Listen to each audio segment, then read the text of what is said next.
Okay, let's unpack this. For many of us, the idea of a scam call center lives in this, vague, abstract space.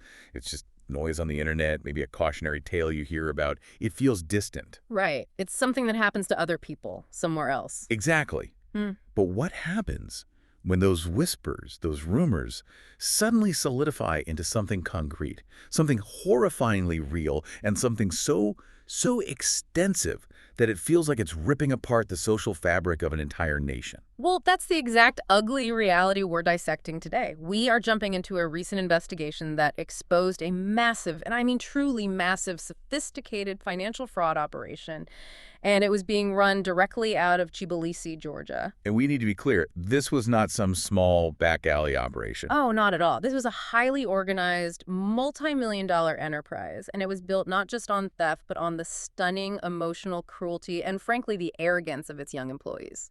The sources we've shared for this are they're incredible. Primarily the painstaking investigative reports from the Georgian outlet IFACT. Yes, and they were working alongside the Organized Crime and Corruption Reporting Project. The OCCRP. Exactly. And what they laid bare is a scandal that goes so far beyond simple financial crime.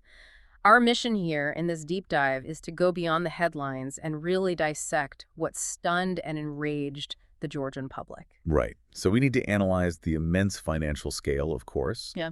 But I think more importantly, we have to grapple with the shockingly callous emotional tactics they used against the victims. And the societal drivers, what allowed this pathology to flourish in the first place? And then finally, that furious public demand for radical accountability. I think to properly understand the weight of this scandal, you first have to recognize the sequence of public emotion in Georgia.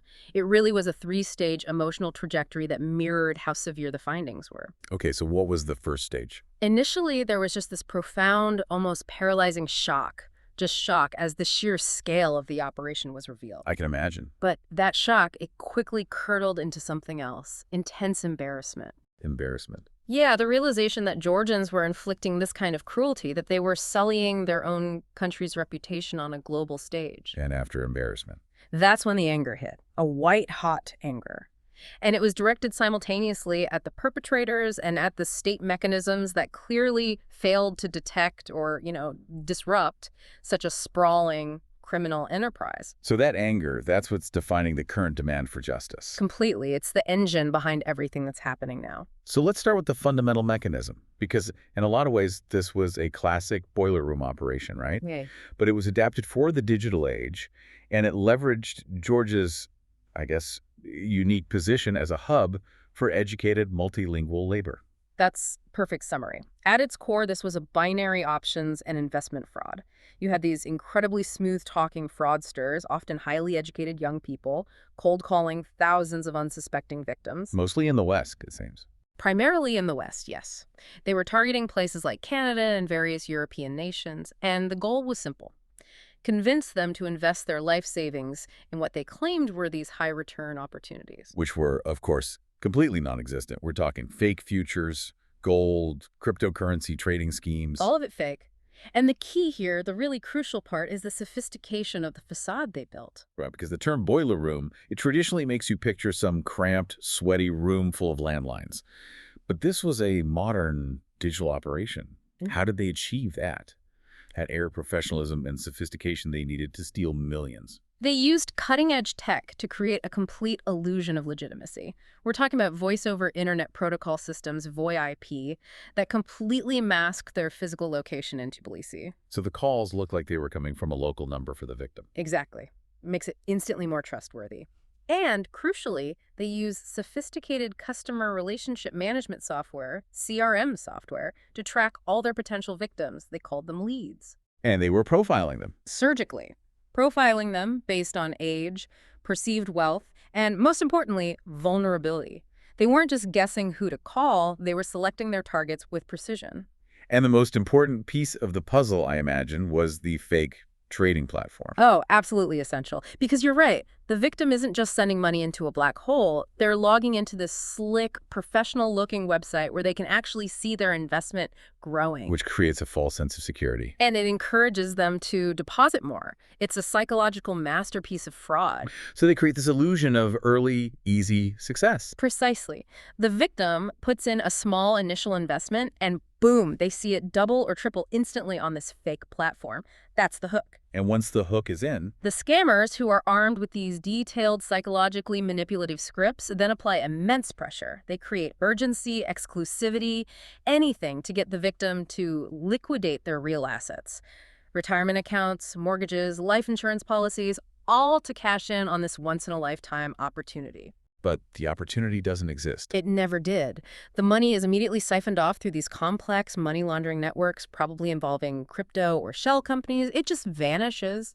It's a machine built on technical proficiency and pure psychological exploitation. A well-oiled machine. So when the investigative reporters, IFAC and the OCCRP, finally pulled back the curtain, the hard numbers, the sheer scope of this enterprise, they were just staggering. Breathtaking is the word. I mean, this was not a small-scale operation by any stretch. The sources detailed a massive, highly structured network that involved nearly 85 employees. 85. Think about that. That's the size of a small company. You need a whole management structure, HR, payroll, all to coordinate 85 people across multiple shifts, speaking multiple languages, all engaged in organized crime. 85 people dedicating their professional lives to deceit. And what was the collective impact of that operation? What's the total damage? The total known financial damage that the investigation could identify was just astonishing.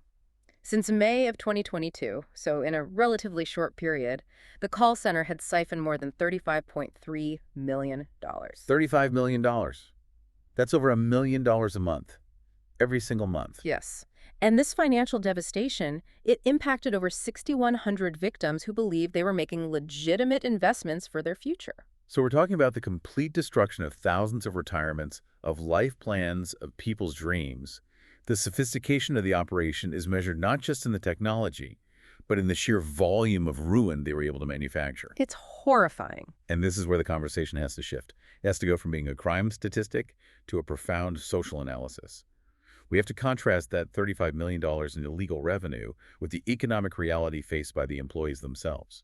Because that difference, that gap, provides the entire foundation for the crime. It's a profound gulf of economic disparity, isn't it? It is.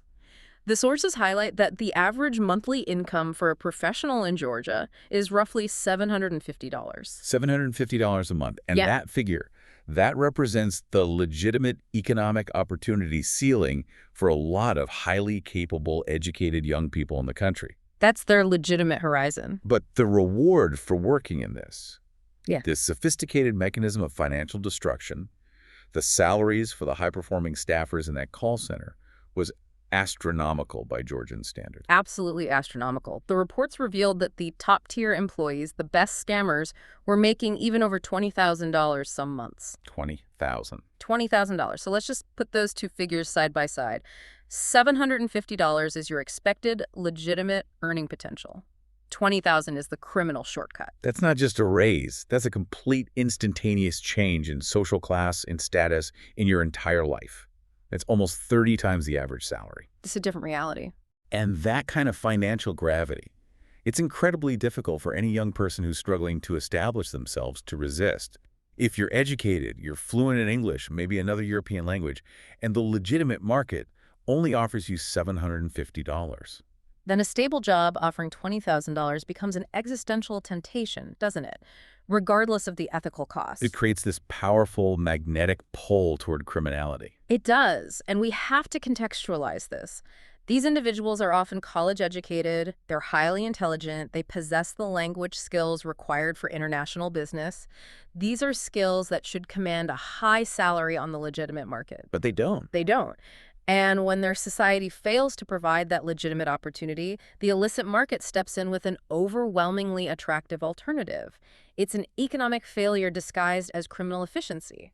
And that immense disparity, that's the crucial component to understanding why so many young people willingly signed up for this vicious enterprise. It has to be. So when the financial scale and these scandalous salaries became public knowledge, what was the immediate reaction among everyday Georgians? Was it you know, curiosity about the money, or was it something else? It was overwhelmingly shame and a sense of profound ethical betrayal. This was not viewed as some remote technical crime. Citizens immediately felt that their country's honor, their reputation had been damaged. You can see that in some of the reactions captured in the reports, can't you? Vividly, like the reaction of Luka Chokaradze, a 30-year-old Georgian. What did he say? He expressed this immense personal shame, but it was coupled with a deep, almost desperate gratitude toward the investigative journalists. He said he was very glad that in the end you uncovered everything and found those people. You cleansed the stain from our country. Wow, the language there, cleanse this stain, that's critical, isn't it? It's so telling. It implies that the crime was viewed not just as illegal, but as morally contaminating, something that had to be physically purged from the national identity. It's the realization that this sophisticated global operation wasn't being run by some faceless foreign entities. It was run by their peers, their neighbors, their classmates. That intimacy of betrayal is what deepens the shame.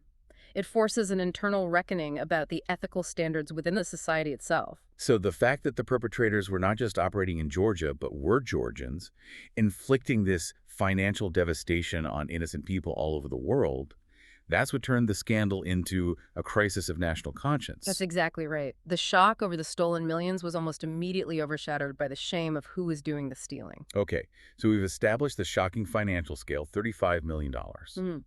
But the financial numbers, as brutal as they are, they almost pale in comparison to the true heart of this scandal. Which is the stunning arrogance and vicious cruelty displayed by the employees. Exactly. This is what transformed the public reaction from shock to just absolute fury. And we really have to emphasize that shift. This was not a group of silent, covert thieves who felt bad about what they were doing.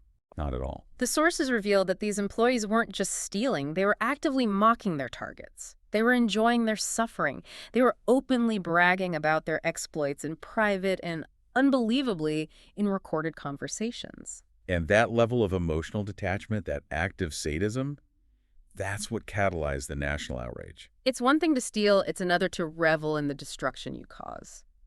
The investigative reports, they actually secured audio recordings that capture this sickening mindset in real time. What do those recordings reveal about the perpetrator's psychology? The recordings are chilling. I mean, truly chilling, because they strip away the facade of professional fraud and they reveal pure, callous sadism. They capture the exact moments when the victims realize the devastating truth that they have lost everything. And the scammer's reaction isn't fear of being caught. No, it's explosive, mocking laughter. It's verbal taunting. It shows a complete cognitive break where the victim's despair is viewed as a source of entertainment for them, or maybe a validation of their own superior intelligence. And there's one specific case involving one of the top scammers, a woman named Miriam Charkian. Who's operating under the alias Mary Roberts. Right. And her case exemplifies this shocking level of malice and this perceived invincibility. It is the moment where the crime transitions fully into emotional torture. That interaction is perhaps the most defining and disturbing detail of the entire expose. In the recording, you hear a victim, a desperate man, and he finally realizes he's ruined. He's lost everything. He's reached his limit. He has. And he attempts his final desperate defense by threatening to report the scam to the authorities. His life savings are gone, and he's just trying to cling to the promise of justice. And Mary Roberts, instead of showing any hint of panic or trying to backpedal, she delivers a response that is just dripping with contempt and power. Precisely. She meets his desperation with this assertion of absolute moral and legal immunity. Her chilling response, and I'm quoting here, was, "I can scam whoever I want, and it's not your expletive business. Your life is ruined." Your life is ruined. That statement, it goes so far beyond simple theft. It is an act of psychological dominance. She is not just confirming the theft, she is asserting her right to ruin his life without consequence. And when he insisted, against all evidence, that he would report her and hold her accountable, she didn't just hang up, she escalated the mockery. She erupted into this mocking, triumphant laughter. It was a signal that his efforts were not just futile, but foolish. And her specific taunt was designed to humiliate him and showcase her perceived untouchability. And what was that taunt? She said, "You're so stupid. Even if you call the police of Canada, the police of Quebec, the police of Alberta, the police of Calgary, the police of Ontario, and the police of the entire world, you will never find my real passport. You're expletive dumb." Let's just pause on the sheer detail of that taunt. Yeah. Listing the specific police forces of Canada, Quebec, Alberta, Calgary, Ontario, it demonstrates this intimate, cynical familiarity with her target's geographic locations and, critically, their jurisdictions. It's chillingly specific. It emphasizes their confidence that distance and jurisdictional complexity would protect them. They truly believed they were operating behind an impenetrable shield from Tbilisi. And that detail just highlights the cold, calculated nature of their work. They were not generalized scammers. They specialized in Canadian targets. They knew exactly how to exploit the distance and the perceived difficulty of any kind of cross-border investigation. The arrogance just stems from this geographical security blanket they thought they had. Completely. And the discovery of this arrogance wasn't just shocking to the victims. It created a profound personal crisis for many Georgians, especially the younger generation, because these criminals, they weren't strangers. That intimate connection is just paramount to understanding the national rage. The scandal was localized by social media almost immediately. The sources detail how a specific TikTok user shared a video capturing her horror while listening to that Mary Roberts audio. And what was her connection? The caption accompanying her video revealed this gut-wrenching realization. This notorious, heartless scammer was her parallel classmate. A parallel classmate, someone she had shared her formative years with. Exactly. She wrote that she had spent 18 years in the same space as this individual, and this just transforms the scam from a national embarrassment caused by others into a deep, painful betrayal by one's own peers. It means the moral failure wasn't something imported, it grew up right alongside them. It just eradicates the distance between the ethical majority and the criminal minority. It forces every Georgian who heard that audio to question who else they went to school with, who else they work alongside, who might be operating with this stunning level of, moral vacuum. Wrench Tarasilia, an older Georgian citizen, she captured this feeling of deep, intimate shame. She did. She summarized the national sentiment beautifully, saying, "It's horrifying, humiliating, and deeply shameful. But what's crucial is her expressed desire for confrontation. She didn't just want legal justice. She wanted a moral reckoning." What did she say she wanted to do? She stated she wanted to ask the youth, "You have embarrassed me, my family, and our country. You have disgraced yourselves. Was it really worth it?"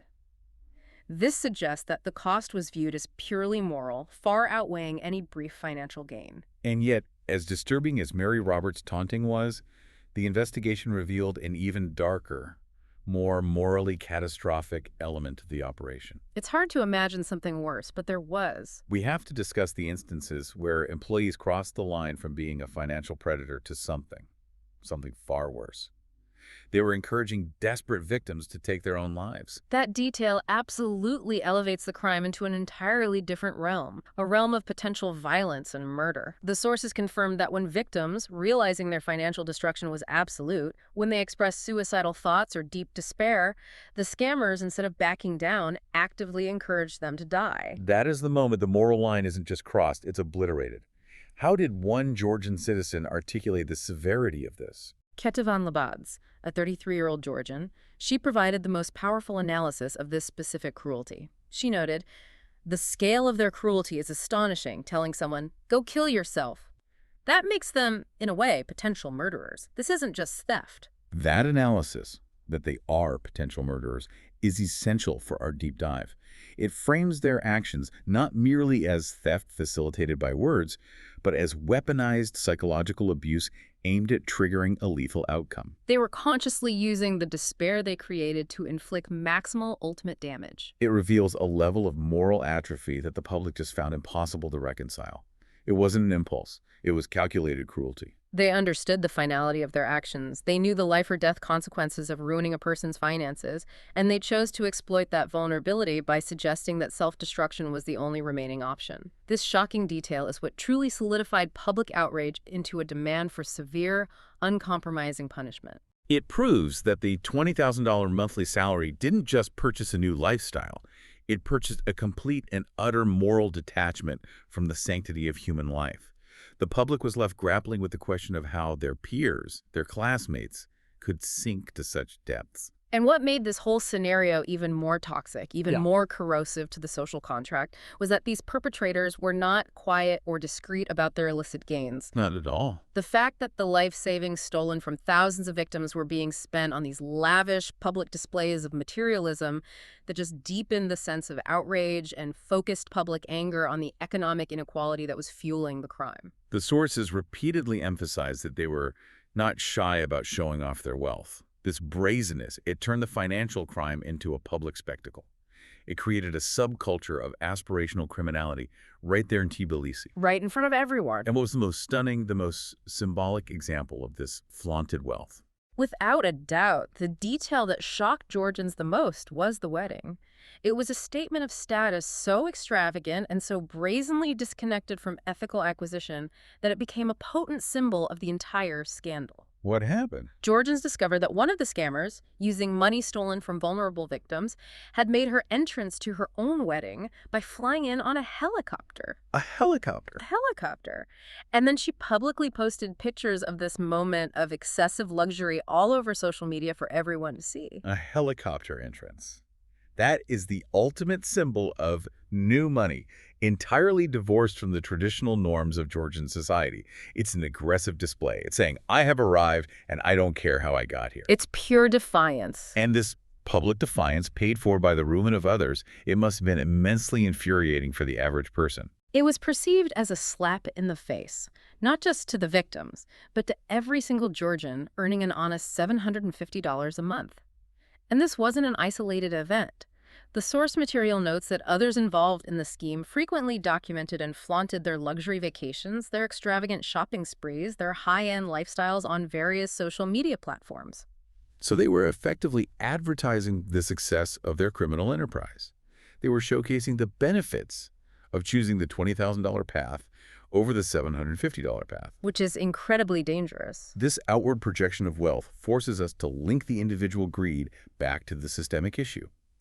If this flaunted wealth is the visible symptom, what's the underlying sickness in the broader Georgian economy that allowed educated youth to rationalize this criminal path? We have to shift the analytical focus to the economic vacuum.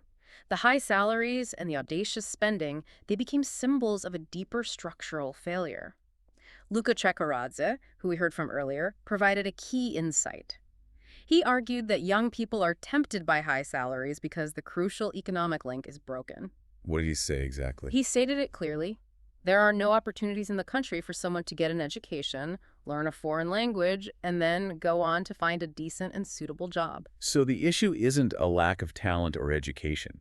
It's a failure of the legitimate economy to monetize that talent appropriately. Sure. When you have multilingual, educated young adults, the only place they can find $20,000 salaries is in the criminal underground. Exactly. And T-Wrench Darasilia reinforced this structural argument. She said that if there were real prospects, an educated young person probably wouldn't go down this path. So the call center wasn't just offering a job, it was offering a way out of economic stagnation. It became an irresistible magnet because the established ethical pathways that align professional skills with appropriate compensation were blocked. Or, for too many young people, they were simply non-existent. And this leads us to perhaps the most devastating piece of evidence contextualizing this desperation. The mass immigration crisis. Yeah. Shows young Georgians are already voting with their feet because of the lack of prospects. This IDFI data provides the vital backdrop. It's crucial. What does the data show? The statistics from the Institute for Development of Freedom of Information, the IDFI, they paint a devastating picture of a country that is losing its future. In 2023 alone, a staggering 163,480 Georgians emigrated. 163,000. In a country the size of Georgia, that volume of exodus represents a massive brain drain and a clear public statement about the lack of faith in the future. It's a crisis, and critically, the vast majority of those leaving are the very demographic that was staffing the call centers, the young, dynamic portion of the workforce. What are the numbers on that? The statistics are sobering, and they directly correlate with the call center's recruitment pool. A staggering 70% of those immigrants, that's 114,438 individuals, were under the age of 30. 70%. Think about the long-term societal implications of losing 2/3 of your most ambitious young people in a single year. And the sources also highlighted the alarming fact that 43%, or 70,003 individuals, were children under 15.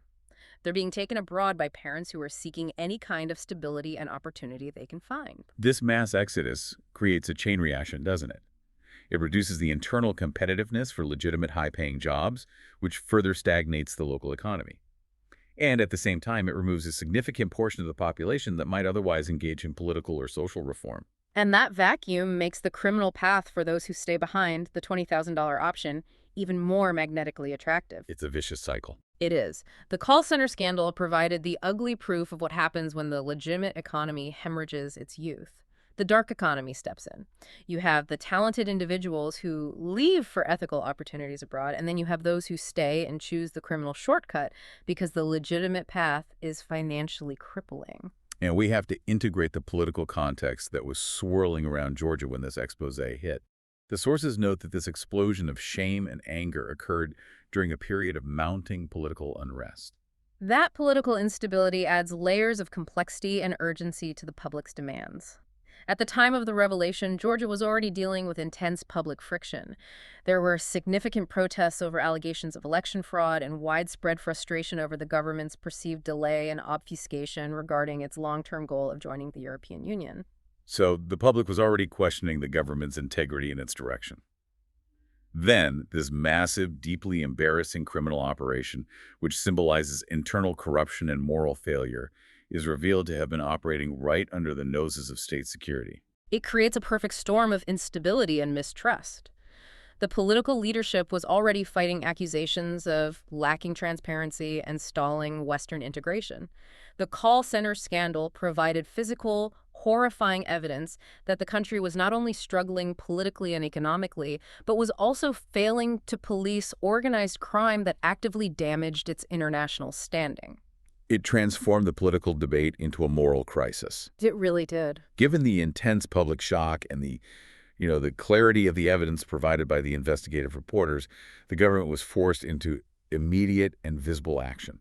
What exactly did the Georgian authorities do right after the investigation was published? Well, they had to react with speed. It was a public relations disaster. So Georgian authorities immediately announced they had frozen the assets of several key figures identified in the scheme. Okay, that's a start. And crucially, the prosecutor's office launched an official criminal investigation into the call center's activities. These actions were essential to signal that the state was moving from just knowing about the rumors to taking concrete legal action against the perpetrators. Right. Freezing assets, opening an investigation, those are standard first steps. But the sources show the public anger quickly pivoted from the 85 individual scammers to the broader, more insidious problem. Which was the failure of the state apparatus itself. Exactly. The accountability demanded was governmental, not just individual. Absolutely. The outrage was intensely focused on the State Security Service, the SSS, and the Ministry of Internal Affairs, the MIA. The core criticism was one of competence and prioritization. And there was one critique that really summed it all up. PC Moistrapishvili's sharp critique. It encapsulates the systemic failure perfectly. She asked the question that was on everyone's mind. If journalists were able to investigate and uncover this, how did the State Security Service and the Ministry of Internal Affairs not know about it before? That is the defining question, isn't it? How does a multi-million-dollar operation, employing 85 people, using significant digital infrastructure and flaunting its wealth openly on social media, how does that escape the notice of the national security establishment? It suggests either gross incompetence or something far more disturbing. And the public immediately inferred the latter, that it was about misplaced priorities. Moistrapishvili's criticism became even more pointed when she drew a direct, damning comparison. She highlighted that protesters and government critics are harassed and monitored, their homes are raided, or they face prosecution over something as minor as a single social media post. But this massive, internationally damaging fraud operation was allowed to flourish unimpeded for years. The implication is crystal clear. The resources of the state security apparatus, which should be focused on protecting national security and combating organized crime, were instead being diverted to surveil and suppress domestic political dissent. And the call center was the direct beneficiary of this misdirected focus. It fueled a massive crisis of public trust. For many Georgians, the scandal provided undeniable, high-profile proof that the government's focus was fundamentally misdirected. The public was forced to ask, why does the state prioritize silencing citizens over arresting criminals? Who is the state truly focused on protecting? The accountability also extended beyond the state structure, didn't it? It went into the moral complicity of the families and the associates who benefited from this illicit wealth. That's a crucial layer of the public moral reckoning. Maureen Tavbarids, a Georgian living abroad, brought up the uncomfortable question of familial complicity. What did she ask? She publicly queried how the scammers' immediate families, their spouses, mothers, or fathers, how could they possibly ignore the sudden, monumental, and unexplained influx of wealth? She questioned how they could fail to ask where the money was coming from, money generated off the backs of others' hard work. It acknowledges the uncomfortable truth that these crimes don't happen in a vacuum. When your 20-something child suddenly buys a high-end car or funds a helicopter wedding, the failure of the family unit to ask difficult moral questions provides a protective layer that allows the criminal mechanism to keep running smoothly. Silence becomes complicity. So the public demanded comprehensive legal resolution.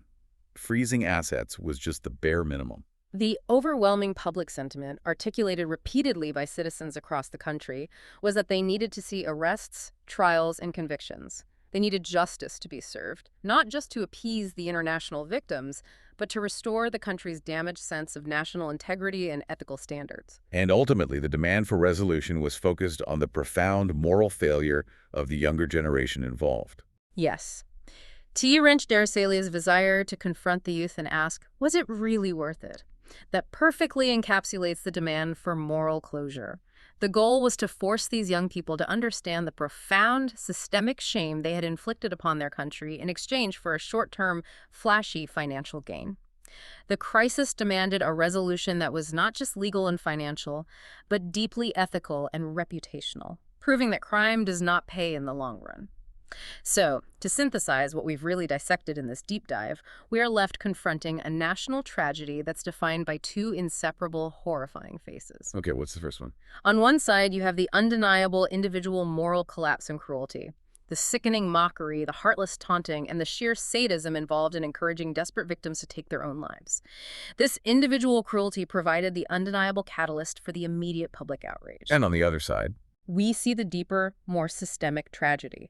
The fact that educated, multilingual youth, the very demographic a developing country needs to retain, are driven by a profound lack of real prospects and an abysmal $750 average salary into criminal ventures that promise financial salvation at $20,000 a month. So organized crime in this context, it's not a random anomaly. It is a direct, ugly symptom of deep-seated economic and policy failure. What's fascinating here is how the scale of the shame, that public desire to cleanse this stain, has forced a national discussion that moves beyond simply condemning the individual criminals. Right. The juxtaposition of a helicopter wedding, paid for by stolen life savings, against a backdrop of mass youth emigration, it tells a powerful, urgent story about the moral and economic state of the nation that has to be addressed at a policy level. So what does this all mean for Georgia's trajectory? The national shame is now public knowledge. The critical question is whether this shock and this anger can actually translate into radical structural reform. That's the billion-dollar question. If the absence of real prospects creates a market where young, talented people are willing to become potential murderers for quick wealth, then what kind of long-term economic overhaul is required to restore national integrity, create legitimate opportunity, and prevent the country from becoming a known international hub for these cruel scams? The scandal demands a government response that cannot stop at merely freezing assets. It requires a fundamental shift in economic policy. It means investing massively in legitimate, high-paying jobs for educated young people and creating pathways that reward ethics over exploitation. Otherwise, the economic logic that fuels these cruel operations will simply persist, waiting for the political pressure to subside. And that's the monumental challenge the country has to wrestle with next. How do you simultaneously rebuild trust in your state institutions and provide tangible economic hope for your youth, preventing this vicious cycle of brain drain leading to criminal opportunity? It's a massive undertaking. The ongoing political unrest and the widespread youth emigration only compound the oversight problem, making it even easier for a large-scale crime to flourish undetected. And it leaves you wondering if the security services are monitoring citizens' social media posts, who, if anyone, is truly monitoring the sophisticated, well-funded criminal enterprises that are actively destroying the country's future.